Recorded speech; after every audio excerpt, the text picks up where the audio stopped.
Hello, traders. FX Pip Collector here. Today is Monday, October 21st, and I'm going to be analyzing the Aussie US dollar, starting on the monthly, working my way all the way down to the 1 hour time frame for the full top-down analysis. But first, don't forget to check out my website, fxpipcollector.com, if you'd like to get access to my swing trade signals, my daily members-only live streams on Zoom, and my 34-video trading course, all included for only $30 per month. So, in a ways, Aussie dollar been very, very bearish so far this month. I mean, I'm really interested to see how this monthly candle closes because I'm still not really ruling out the possibility that this is going to keep on going up and make a wave Y. But as of right now, because we're going with the flow, I definitely would be looking for shorts on shorter time frames. Going down to the weekly time frame. Now, one thing you have to keep in mind is the trend is up on the weekly and up on the daily. We do not have a breaker structure to the downside. We do not have a lower high. The trend is definitely still up, and there's no reason to think that this could not bounce from a Fibonacci level and just keep on trending up. So let's head down to the daily time frame. On the daily time frame is where you can start to see this move down as a trend. Now, this is where you can start to see the lower lows, lower highs, and you can also see that we do not have a breaker structure to the upside. We also do not have a higher low. So on this time frame, ever since we broke structure to the downside several weeks ago, we have definitely still looking for shorts, and we still should be looking for shorts.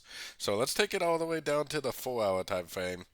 So on the 4 hour time frame, this is where you can start to really see the low high, low high, low high, low high series that we got going on right here. The last end of a crescent is right here, so that's my last structure level. If price goes up and breaks that structure and holds above that structure, that will prove that this whole move down is over. If price does not go up and break that structure, then I definitely will continue to do nothing but look for shorts on shorter time frames. This move up right here could easily be a crescent to this last wave down, and it could easily just keep on trending down.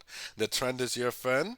If you're on the shorter time frames trying to identify the end of this trend, then I definitely think you're going to be better off just looking for continuation patterns, continuation entries, for more entries to go short for the continuation of the downtrend. So taking it down to the 1 hour time frame is where I got my Fibonacci retracement on the last push down. We do have a breaker structure on the 1 hour time frame, so if you are a scalper, ever since you got that breaker structure, you could have been looking for longs.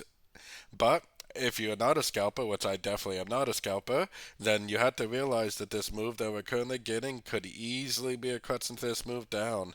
This could easily have just already bounced from a fib level and just keep on trending down like that. On the 1 hour time frame, I don't really try to count things too much, Elliot wave terms, but it does look like impulsive up, possibly A, B, C down, and then maybe up again, maybe bounce off a fib level and just keep on going down. No matter what it decides to do, like I said, ever since we broke structure on the 1 hour time frame, if you trade below the 1 hour time frame, you could have been looking for logs. If you're like me and you trade the 1 hour time frame and above, then you're definitely still waiting for sorting opportunities unless it breaks this structure to the upside, which it definitely has not done so yet.